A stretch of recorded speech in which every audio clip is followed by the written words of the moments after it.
Available data indicates that since the return to civil rule in 1999, Nigeria is yet to achieve 75% implementation of its capital budget annually.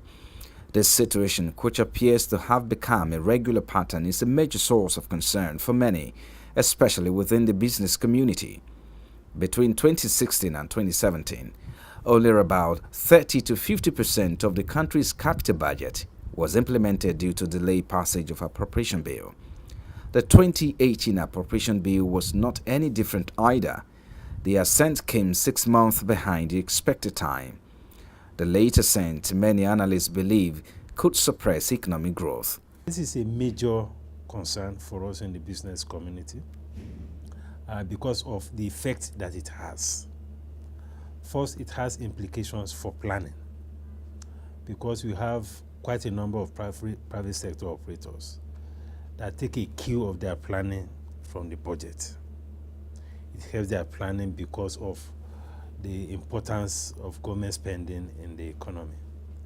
It has implications, of course, for also the provision of critical services by government to the people and to business, especially infrastructure. Because the aspect of the budget that is worst hit when we have delays of this nature is the capital expenditure budget.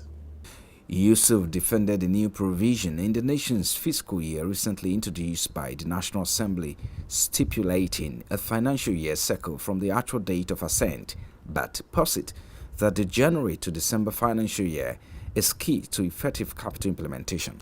There's a need, a very critical and urgent need, to overhaul the entire budgetary process.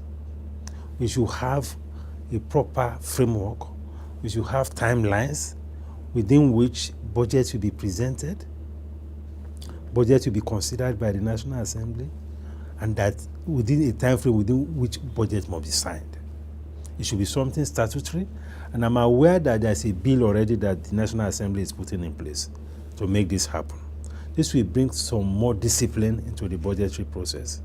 It will help planning, and it will allow each party that is involved in the budgetary process to also sit up. Achike Achude is one of the human rights voices in the country. He believes that the seeming lack of a plan and direction on the part of the government is a bane for the nation's economy.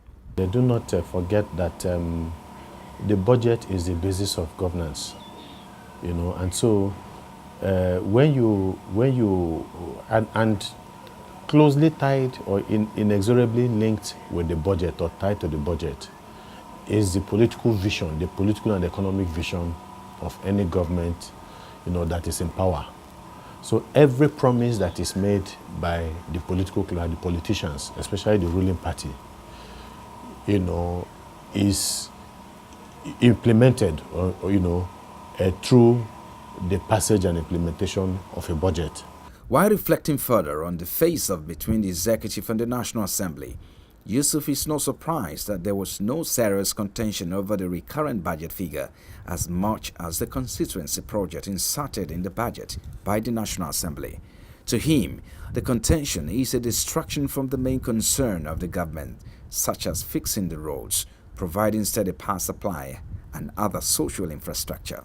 There's also a need for us to define the constitutional limits of powers of both the legislature and the executive, because the legislature claims that it has the power to determine what is in the budget.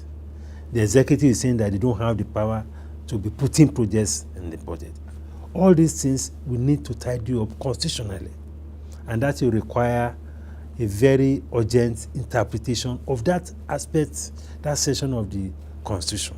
If you want to change the direction of a nation, whether economically or socially, it has to happen through the instrumentality of the budget. It's the live wire of any government. So if you get the budget well in terms of the passage and implementation of the budget, provided that it is a visionary budget, based on a specific economic policy, there's every possibility that you can begin to make meaningful impact in the polity.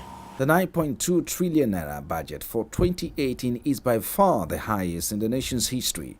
Although President Muhammadu Buhari titled it the budget of consolidation, What is not yet certain is if the budget will deliver on the promises and expectations of the president.